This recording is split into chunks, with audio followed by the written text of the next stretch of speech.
Hello my dear students, we are already reading the chapter life processes.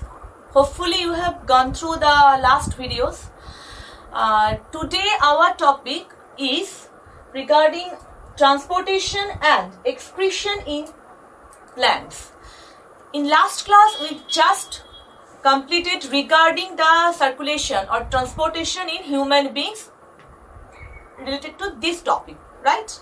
So today, after that, how transportation occur in plant and how circulation occur in plant. So regarding that, we are going to read it out. And also we will go through the excretion system. Both of these topics are very small little subtopics like content we are having here. So let's have a look.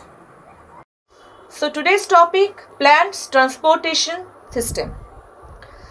Here, to circulate all the minerals, water and food material throughout the plant body, they are not having heart-like structure.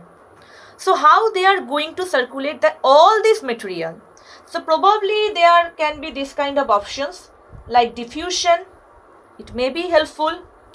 Another term is there, facilitated diffusion. Another one is there that ATP driven means the active transport.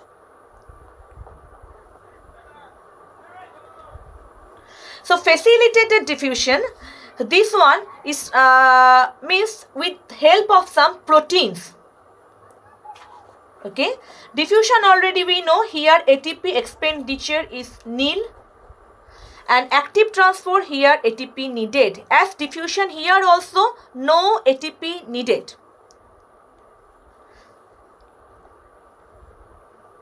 So this facilitated diffusion here some proteins are working which will take the particular molecule or ion and it will just transport it to the other part of the cell. It's also a kind of diffusion where no ATP expenditure. Diffusion means in a small portion, it's a slow process, right? In a small portion, it is going to take the minerals, molecule, whatever, water. So, from one part to the another part. Using the concentration gradient, high concentration to the low concentration. Active transport against the concentration gradient. So, here we need the ATP. Any of these processes are slow. Especially diffusion is very slow. For example, if we take a general plant cell, it is about, ideal plant cell is about suppose 50 micrometer. So within this plant cell, to transport the minerals or water from one to another part, it will take at least 2.5 seconds. Now you calculate in a plant to circulate or transport all these materials in 1 meter distance, how many years it will take. So hopefully you have understood diffusion is not the process. These processes are slow. Active transport helps, but that's also related with some other techniques. So the process name here is translocation. That means here we are having specialized kind of the tissue. Name is xylem and phloem. These are specialized tissue. They will transport materials through long distance.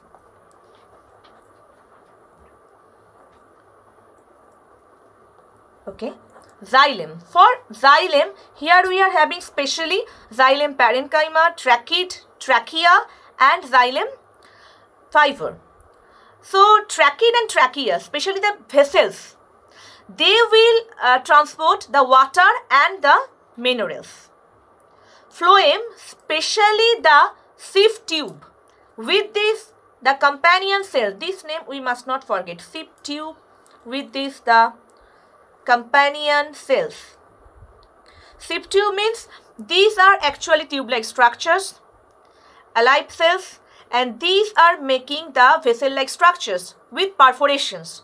They can conduct the transport of this food material after formation in the leaf to various parts, or from any stored part to particular part where it needs to move. Companion cell, it's the we can say the it's active cell and it's going to help sip tube. Companion cells are only present in the flowering plants, means in the angiosperms. They will help together with the sip tube. They are present just beside the sip tube. So they are helping these two, okay, to transport materials through long distance. What xylem will carry? Water and the minerals. Like we take water through a straw, same way xylem will carry this water. Transportation of water here also helped by the transpiration. Phloem. It is done by a particular model name is there, source sink hypothesis. Though we are not having this topic in class 10, still you can know, it's better for you. Source sink hypothesis means there will be a source where all the things are deposited. They are from either using the active transport and with the help of diffusion, sip tube, they will take all the material to the sink. Source where all the things are more food material, sink no food or less food. Suppose from the root tubers, there the foods are stored. When the foods are not there in the apical bud, there it is going to move. That time who will conduct it? Phloem, sip tube. By which mechanism? With help of this diffusion, active transport combined way. Okay, and for that these specialized tissues are working. It's not like only one cell to another cell, only diffusion is there. In this way, that's regarding plants transportation. Another topic is there, that is plant excretion. As in plant transportation, in excretion, no particular organ system. As in human, we are having kidney. Okay, so how they are doing it? Each and every day, so many kinds of excretory products are coming out. What is excretion? Means it can be CO2, it can be excess water, it can be the nitrogenous waste, most importantly for the plants. Okay, so this CO2, their liberation, this CO2 through the stomata, excess water through transpiration, nitrogenous waste in many parts of the plant, even in the leaf, in many parts or in many kind of structures like resin, gums, many kind of these adhesive structures are coming, or tannin. So these kind of structures all are having many kind of excretory products. Okay, in this way their excretion is happening. So whatever the byproduct, either the two ways are there. Whatever the products through excretion, either they will again utilize, reutilization. This is one mechanism. For example, suppose in respiration, through respiration, the excretory product, they are getting CO2. Okay, they are not going to release at the morning time. They are going to utilize in photosynthesis. So this is the reutilization. Another thing is, they can keep it in the leaf or in the bark. For example, suppose gum-like structures, resins are coming. So these are having some excretory products. At the same time, it can absorb some water. So it is having a secondary role. These kind of structures, whatever the resin, gum, these are known as the secondary metabolites. The secondary metabolites formed through any kind of this byproduct, through any kind of reaction. These are going to be stored. We still don't know, we don't know regarding all the actions of these kind of things, but many important things they are going to release in the form of either gum, tannin, resin, so many things, and ultimately or through the leaves, fallen leaves, ultimately these are going to be deposited, and these are having sometimes some other roles also. That's regarding the plant's transportation system and plant excretion.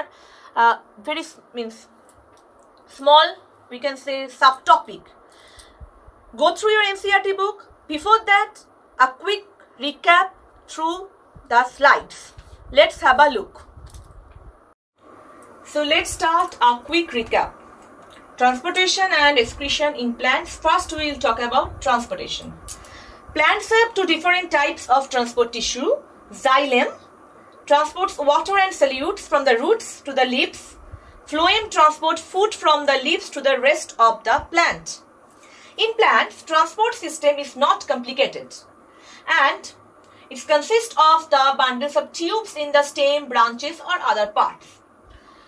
Transpiration is a process which helps here, and phloem transports food and required minerals from the kitchen of the plant to the other parts.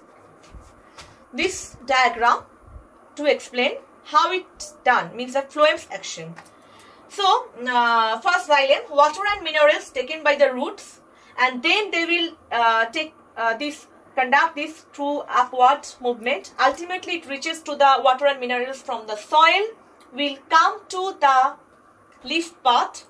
Here glucose made, generally stored in the form of starch, are converted to the sucrose. In that way it is again transported to the other parts. So glucose moves down to the growing root in the with the help of phloem, sip tube and companion cells, and after that they also can move to these buds where the growth more needed.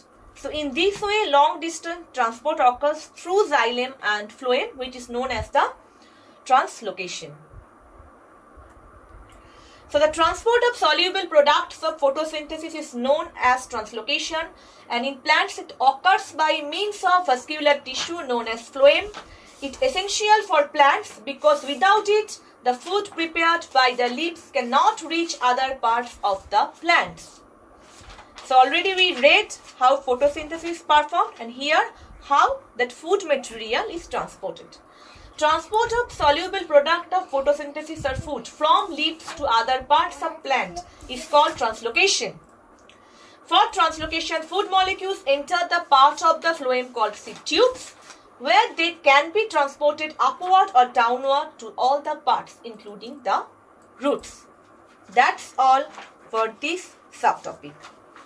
Next one is excretion in plants. Let's start it. Quick recap. The removal of cellular waste produced through the cellular activities. That's actually the excretion, especially for the plants. And what is the goal? To maintain the homeostasis, means the equilibrium condition. So important waste products, CO2, nitrogenous product like ammonia, urea, uric acid for animals is generalized, not for plant. And salts from metabolic activities. Next, plants don't have any particular excretory system. Plants excrete the excess water through the stomata or hydathoid. This kind of structures also we are getting, though we have not read up to class 10. So hydathoid like structures or stomata, it excretes the CO2 produced from respiration through the stomata. It has the ability, very important point, to utilize the byproduct of one metabolism as raw material of another reaction. For example, CO2 from respiration utilized in photosynthesis and vice versa. As these are sessile organisms, for protection purpose, they store chemicals in leaf, root, stem, sometimes to make many parts non-palatable, or sometimes for protection purpose. In this way they are doing it, distasteful, and sometimes as repellents to avoid the many kind of the bacteria, fungi or insects attack, to repel those. The secondary metabolites, resin, gum-like structures for protection, tannin, alkaloid, gum, latex, this many we are getting. Alkaloid will make the product distasteful. Tannin is there to avoid the fungal and the bacterial attack. Gum is there to absorb the extra water. Also resin and gum for some protection purpose, for wounds healing.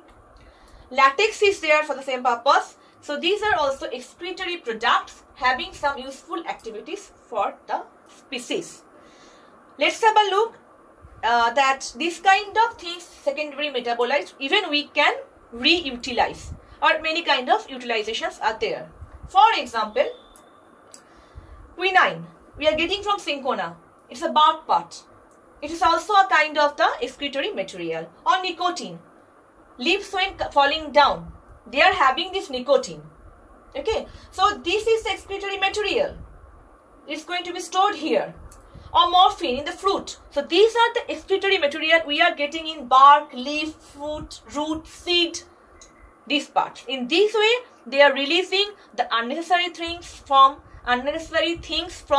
their body. That's all. Okay. So no need to read out these names and plants because you are not having in your syllabus directly, but to get a clear view on this topic, that's why I mentioned here. So let's have a look that these are the references.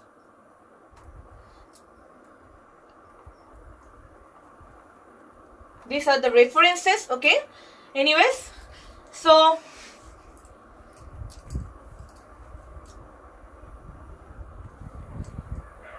hopefully you are having a clear view related to this particular two subtopics.